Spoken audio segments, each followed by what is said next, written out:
Good afternoon, and thank you for joining me as we speak about the COVID-19 pandemic here in Erie County.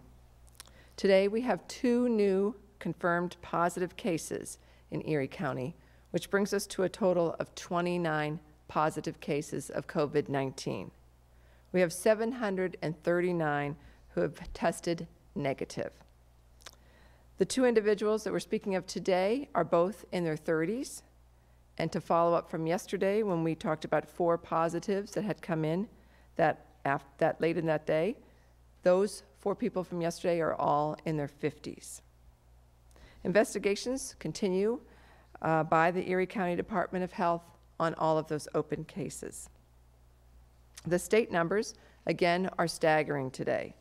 The state positive cases are 14,559. with 240 deaths across the Commonwealth. This is 1,579 more cases and 79 more deaths in the past 24 hours. Included are these numbers are Warren County still with 1 case, Crawford County at 9 cases, and Allegheny County, Pittsburgh area, at 689 cases and 6 deaths.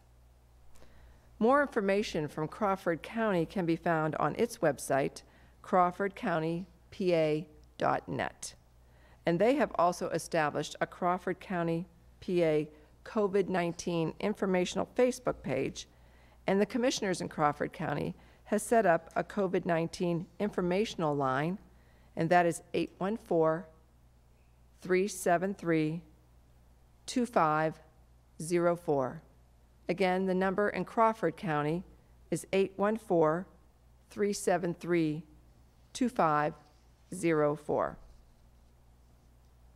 Erie County, I mentioned yesterday, New York, which is the Buffalo area, now reporting over 1,163 cases and 30 total deaths. And Chautauqua County has 19 cases and 2 deaths, with Ashtabula, Ohio having 15 cases. So as we continue to look at these numbers and continue to work together to stay ahead of the spread of COVID-19 in Erie County, I'll say it again. Please stay at home unless you absolutely must go out. When you do go outside, wear your mask and stay at least 6 feet away from anyone at your home. I went for a walk myself last evening. I took my mask with me. When I didn't see anyone near me at all, I sometimes would take my mask off. But when I would see anyone approaching me or I was passing by anyone, then I would put my mask back on to protect them. Because remember, my mask protects you, your mask protects me. Please care enough about the people you're coming in contact with to wear a mask when you are out. As we take advantage of the warmer weather, I want to talk just a little bit more about fishing. As we discussed yesterday, trout season is upon us, and in fact, today, season opened for trout fishermen and women in our community. This early opening of the trout season will allow our licensed anglers and youth to begin fishing for trout immediately. The hope is to spread out the season and allow everyone to stay in those socially distanced methods that we've been talking about. So anglers and boaters, you must abide by that social distancing guideline. Stay close to home when you go out fishing. Wear a mask and keep at least 6 feet distance from one another. More guidelines and a great video done by the Pennsylvania Fish and Boat Commission is available at eriecountypa.gov. On another note, the IRS has reported a surge in scam artists perpetrating what we call phishing schemes, but this has nothing to do with a fish in the water. This is phishing schemes that are targeting people who are expecting a stimulus payment from the federal government following the outbreak of COVID-19. The U.S. Treasury Department and the IRS announced the stimulus payments will be distributed automatically, and no action is required for most people. Our environmental task force has received 105 complaints yesterday and continues to make field inspections and offer assistance. So So if you need information or guidance, please again go to eriecountypa.gov. Many, many resources there. Call us at 451-6700 or email ecdhinfo@eriecountypa.gov. And I want to remind everyone that we also have many of these items in different languages for those who might need them in our community. Finally, just a final reminder that this is National Public Health Week, and I thank all of those in public health working diligently every single day for all of our safety. And they've had many, many people show their appreciation to them. And if you would still like to do that, you can send them an email at ecdhinfo@eriecountypa.gov, or you can send them a nice note or a drawing to 606 West 2nd Street, Erie, 16507. And with that, I'd now like to open it up to our media for questions. And today we'll start with Jet TV. Hi, Kathy, Samir. Do we know if any of these cases are related? Both are in their 30s from today, and then yesterday you said all 4 in their 50s. I know that all of our positive cases reside in different locations. So you don't know if they were like all traveling together? I don't know that, no. But I know that they all, Okay. their place of residence is all different. Erie News Now? Hi, a question for you about trout season here. How do you plan to go about trying to enforce these social distancing guidelines? There's just so many different places to fish and everything in the county. Will you be sending teams out trying to keep an eye on kind of fishing hotspots? Just curious about your approach to trying to keep people safe while letting them, enjoy the outdoors. So the Fish and Boat Commission, I'm sure, will be doing their part to try to make sure social distancing is happening. They have a great graphic which shows somebody holding their fishing pole out and holding their arms straight out with a fishing pole, creating that 6-foot distance between you and the next angler that would be out there. And they've also put up very good signage at all of the places where people tend to congregate to fish. And so they are trying to remind people through various means. And obviously, it will be addressed by us locally if it needs to, but the Fish and Boat Commission usually does an excellent job of patrolling their areas. So we'll lean on them a lot to help us with this. Talk Erie? Yes, good afternoon. Hi. I wanted to follow up on something that we talked about on Saturday regarding the quarantine orders that you have people sign if they have a member of their household that tested positive for COVID-19. Do you have any idea how many quarantine orders that you have out there? This came up today earlier with Secretary Levine. Can you give us a number? I cannot give you a number, but we have 29 positives. So just think about some of those people had close contact with numerous people. Others had close contact with maybe just a few people, but that would exponentially grow no matter what. So I don't know how many people that have signed those letters and are in quarantine, but I also know that our first positive cases, those people that were connected to them that were quarantined are now coming off of their 14-day quarantine. So that then will continue to happen as people reach that 14 days if they've been symptom-free. Okay, thank you. Erie Times News? Yes, Kathy, it's David. Are you aware of any of the 29 cases being currently in the hospital? And do you know if any of them are nursing home residents? Have there been any cases reported in any of the nursing homes in the county? The ones that we have a record for are not in the hospital. None of them are in the hospital as far as I'm aware of. And I'm not aware of any nursing home issues, I guess. No cases at any nursing homes, whether we're talking about staff or residents? Not that I'm aware of. Not that I'm aware of. I know there's been some talk. I'll just talk about Pleasant Ridge Manor because that is a county facility, and I had a conversation out there with the CEO at Pleasant Ridge Manor, and he assures me that there have been no cases there, and because I know there's been some rumors about that. But I also want to make you aware that they are doing out there, which I think many are doing, and that's preparing, if they do get cases, readying rooms. I've been informed that they will have a separate staff that will be there working if they have cases, so that they can keep everyone in one part of the building and therefore greatly, hopefully, reduce the spread to anyone else if they get a case of COVID-19. Jet TV? Yeah, so I want to transition a little bit. So yesterday you announced that there's signs of community spread in Erie County. So I was just wondering if there were to be like a common location that we were to see this community spread happening at, would you announce that location? I believe that if we had an area where we felt there was just a big hot spot, I guess would be the best way to put it, then we would definitely inform the community of that. But there is no hot spot in Erie County. The people that we have seen out of those 29 really are scattered all around Erie County. And so there is no area where we would be concerned of this potential hot spot. But we would definitely look at that if that happened, and I believe that we would move forward with, letting the community know if there was a hot spot to be dealt with. Perfect, thanks. Erie News Now?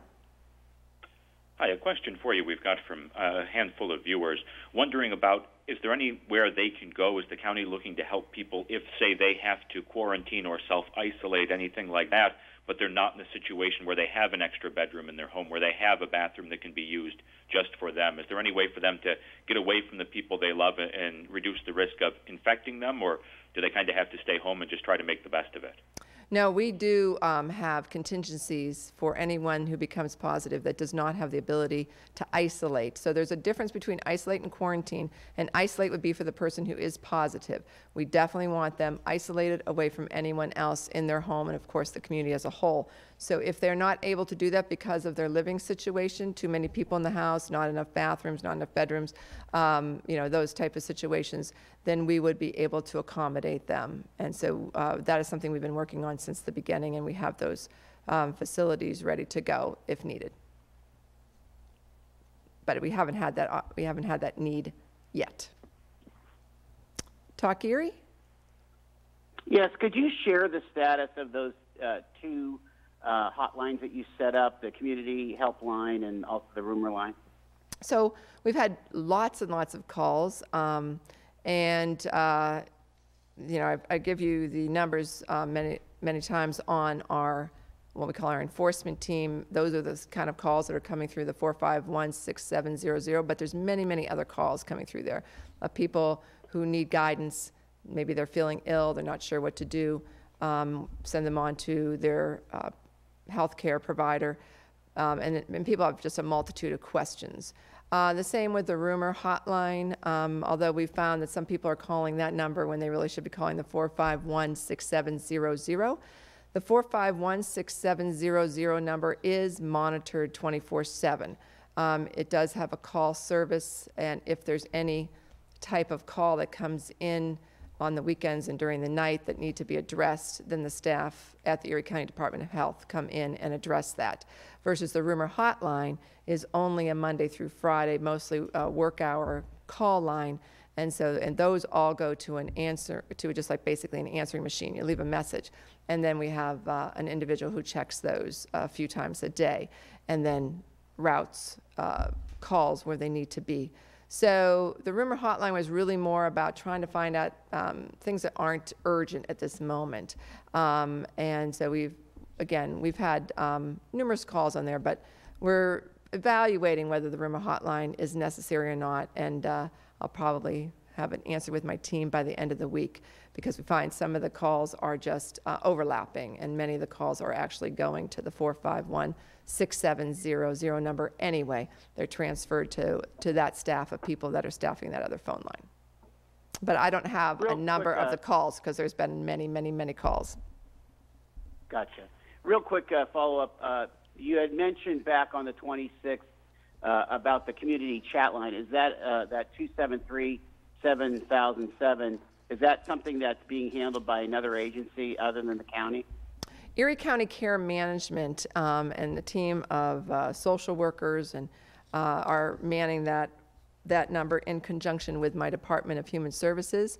So that line has been also, used by our community, and now we know that there's also a call line that's 24/7 that you can access off the state's Department of Health. And so those are very, very important, and that's for people that are feeling anxious, maybe a bit depressed, isolated, any emotion that you are struggling to deal with right now, and we're all struggling to deal with a lot of emotions right now. So if you feel like you really need to speak to someone that might help you get through this, then please call those numbers, and those numbers can be found on eriecountypa.gov. But the number for our county chat line is 814-273-7007, and there are people there to speak with. And so I encourage people to call if you're feeling overwhelmed and you just don't know how to deal with your emotions. That's a great line to call. Thanks for bringing that back up. Erie Times News.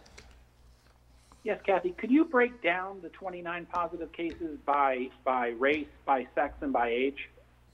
I actually don't have those figures with me. I've told you the ages of them as they've come through.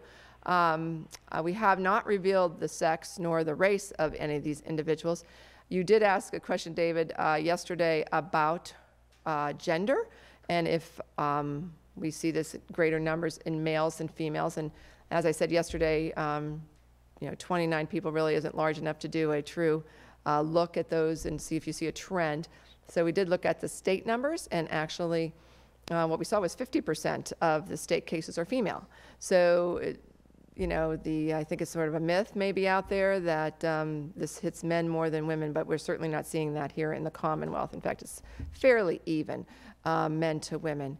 And in terms of race, the only thing I can tell you about the race of the 29 people in Erie County is, compared to other communities that we've been looking at across the country, when hearing these horrible stories of the race disparity that's been observed, we do not see any of that here in Erie County. And we'll certainly be watching for that, because that's completely unacceptable, that people would suffer greater just simply because of their race.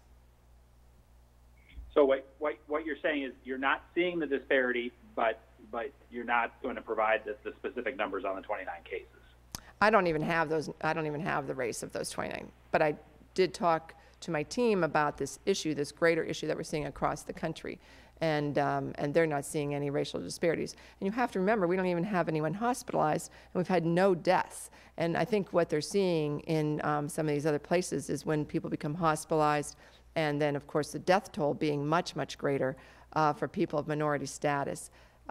We don't, thank God, have had no deaths here in Erie County, and no hospitalizations. So at this point, currently, in our hospitalizations have mostly been those who've come from outside of our community.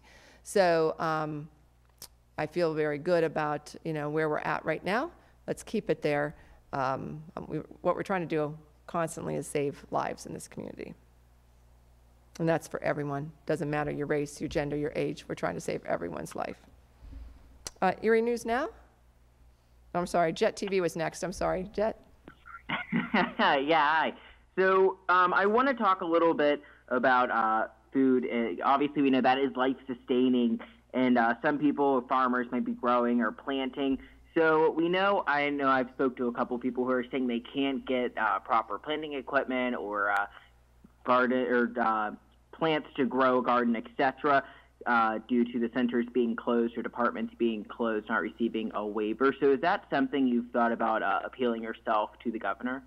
So garden centers and places that have plants actually can sell their goods, but it needs to be by order, and then the people need to come up in their car, and then the order would be placed on their car. The reason is, I love going to a garden center probably as much as anyone does, and just browsing around and looking at the vegetables and looking at the flowers and all of those kind of things. And it's a really wonderful experience, particularly in the spring as we come out of winter. But we also know that also our garden centers, because they're such great places to be, attract a lot of people, and it's very difficult to social distance yourself often in those centers. So this is the balance, is that you can still get those items, but you're going to need to trust the garden center that you are buying your stuff from, that they will pick you out exactly what you want and a nice product, and then they will put it right in your car, and you will drive away and be able to go home and plant your vegetables. So you're still going to be able to get them. It's just going to be a little different this year than it has been in past. But that's pretty much the way it is with everything right now. It's just different. Thank you for clarifying that. And then I want to switch gears a little bit and talk a little bit about the Erie County Prison. So how prepared is the prison? I know I believe there's been 3 tests on inmates there, and they came back negative. So just in case if we were to see a COVID-19 positive case within the Erie County Prison, would that count as a county positive? And is there enough PPE equipment there for the guards? So, of course, if that person would count as a county case, because they would be a county resident and someone who is here with us. And, I mean, it's important to remember that the county jail is different than, say, for example, SEI Albion, which would have prisoners from all over the state. But our jail, for the most part, unless someone's come here and committed a crime, our jail is filled with Erie County residents. One of the great things that's happened is working with the court system. The warden and the public defender and the courts have been able to get many people out of jail. So our numbers there are way down. We're in the low 500s versus often being at 650 or more inmates. So that's good. The more people we can get out of jail, the better, because when you've got people living in a congregate setting, and whether that's a jail or a nursing home or some kind of residential facility, it's just a greater risk. You just have, it's very hard to social distance when you have people living close quarters. When you go into our jail on any day, anyone who goes in there, but you wouldn't be able to go in unless you had a need to, everyone is given a temperature check when they go in. And that would include any new prisoner that might be coming. So we are constantly looking for signs, both with our employees as well as anyone else who might go in there. And then lastly, working very diligently with our court system, we have 3 rooms set up for a prisoner to have their initial hearing with the magistrate justice or with the judge, and that's really good too. So work is not stopping, and people deserve to have the right to be quickly seen and moved on in their court action. And so I commend everybody from the courts to the jail staff to the IT department who've really worked diligently to find a solution where we can still socially distance people, but give them their rights and the due process that we are all given under the Constitution. Erie News Now? Hi, I'd like to touch more on the idea of helping people get out of homes if they need to isolate. Can you tell me how many people the county could accommodate, and then take me through the process of how those people would be treated, how you try to take care of them while they're outside of their homes and in these designated locations? So we don't have anyone in that position now, but there was, right in the beginning, we looked at how we would do that, and so we would find them a place to be, a room comfortable where they could have a full bathroom facilities. Meals would be provided for them. No one would go into their room to clean it or to give them their meal. Everything would be brought to their door.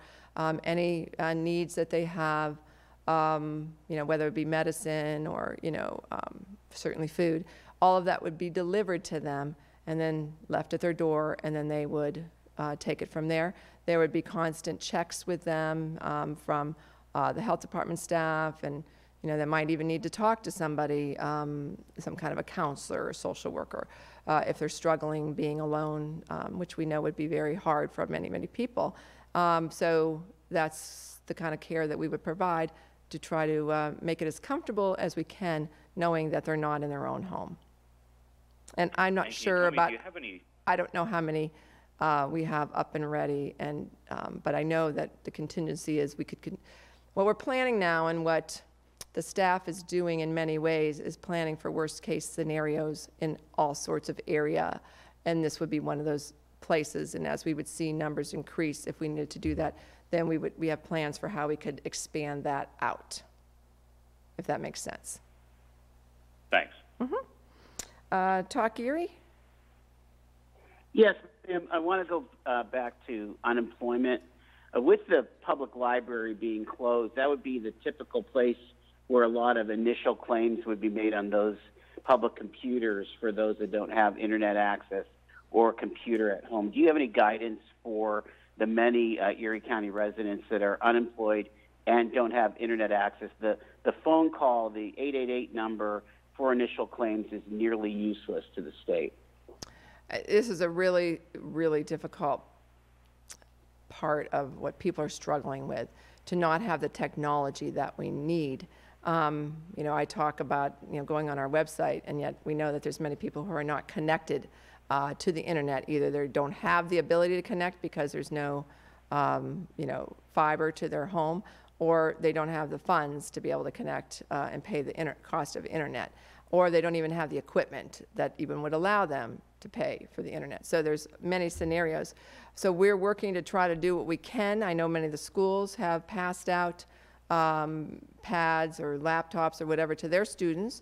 So hopefully that brings maybe a device into a home that's not there. Hotspots are being brought up as fast as we can.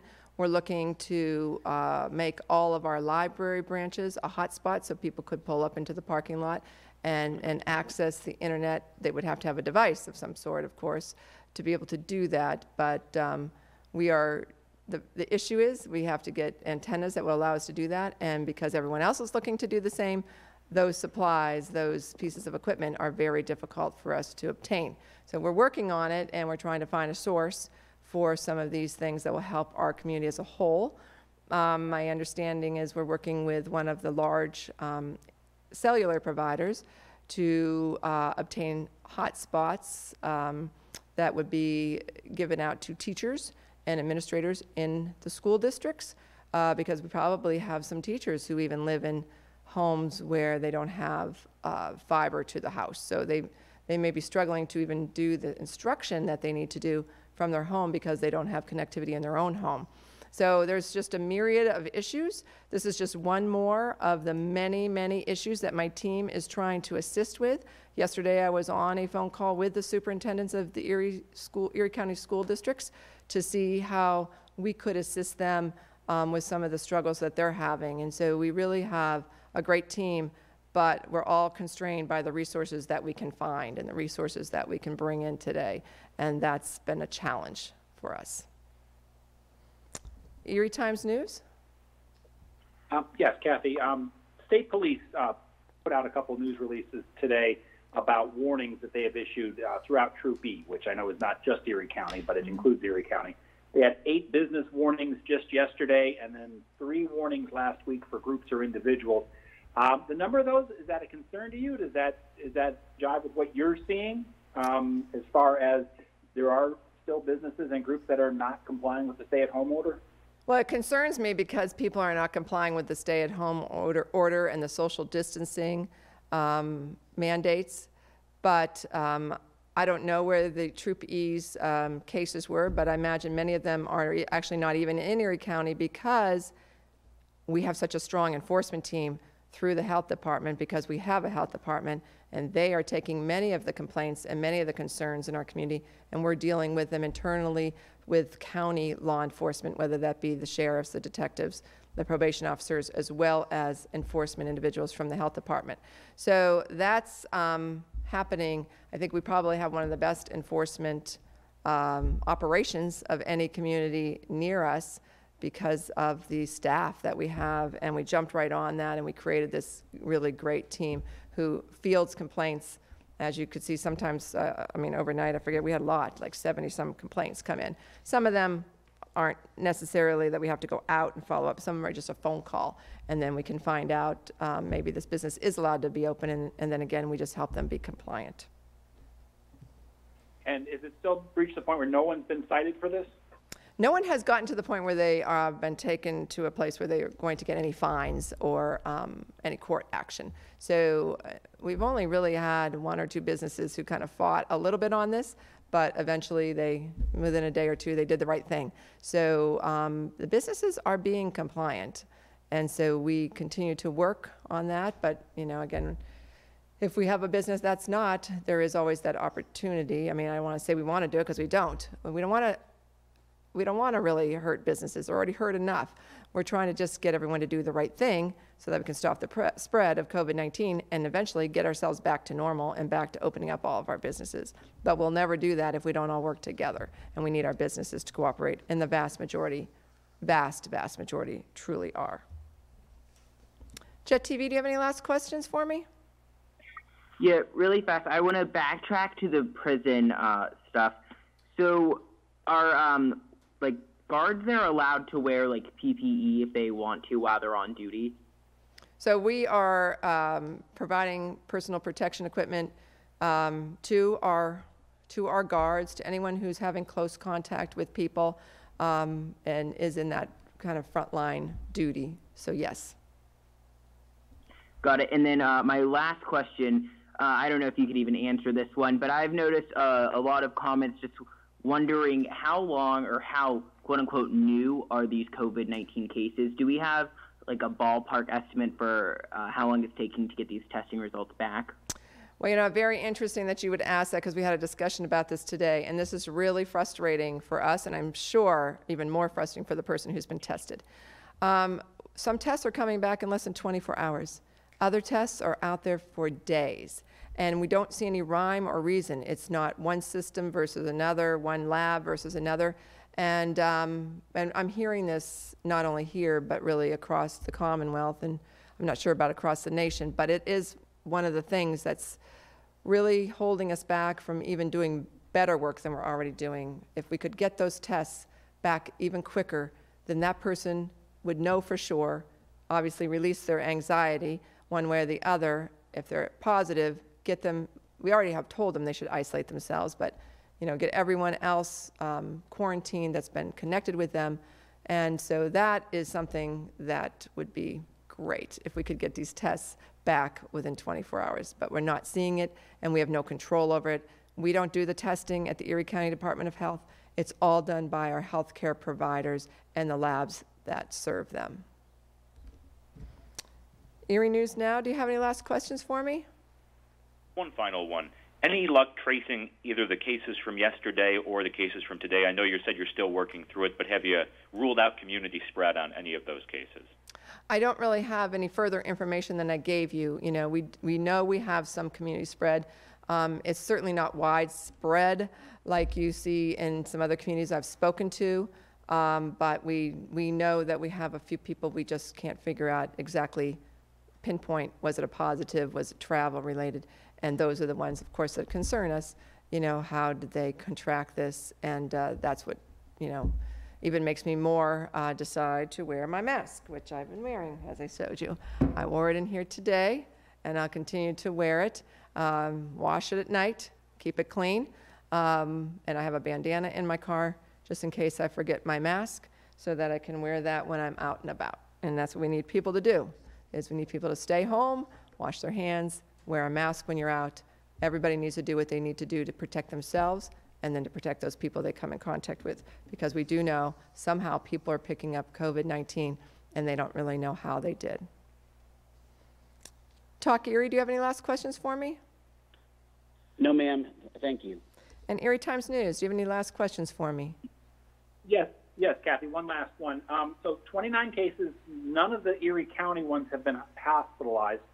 I don't know if maybe Dr. Nadworny has said something, but any of the medical folks that you're in contact with, have they said how unusual that is or reasons why? It's great, it's great news, but why none of them have required hospitalization?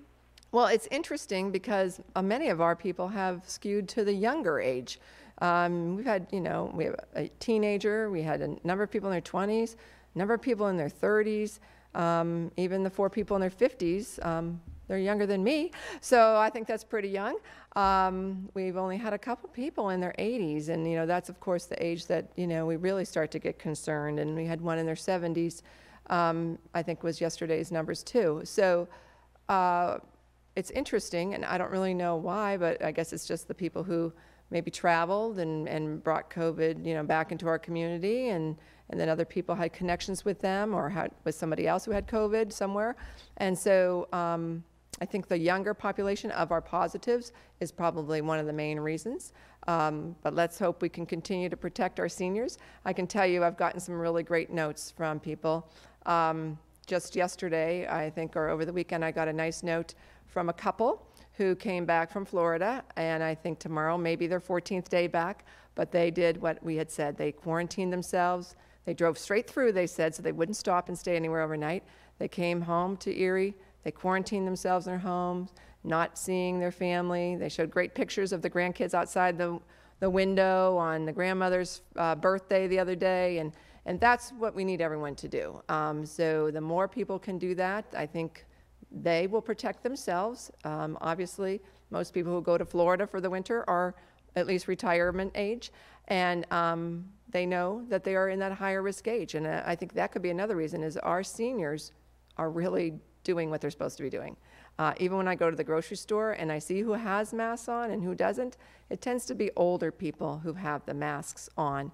And so I think they understand the importance of this, the sacrifice of staying home, and how important it is, where I think sometimes our younger people think, well, if I get it, it's not going to be that bad, and really, I can't stay away from my friends, so I got to be with them, and so they go out and find ways to gather, and then we have, of course, more of an issue with the spread. So we should listen to our elders' advice, I guess, and follow their actions, because they are, for the most part that I've seen, they're doing the right thing, and they're doing it well. Any follow-up with that, David? No, thanks. Okay. Well, otherwise, thank you again for joining me today. Please help us to continue to keep Erie County in a very good place. We are the 31st in the Commonwealth of counties in terms of the number of cases. We are the 15th largest county in the Commonwealth. So we are doing much, much better than so many of our neighbors within Pennsylvania, and we want to stay in this position of stopping the spread, of reducing, flattening that curve, of allowing our health professionals to be able to deal with any cases they have to deal with, and to do it safely. So the more we can all do together to save the lives and to save the lives of our healthcare workers in this community, the better off we're going to be. So thank you all for doing your part, for staying home, for washing your hands frequently, for not touching your face, for wearing your mask when you're out, for the safety of everyone else. And thank you for staying home, for staying safe, and for staying calm.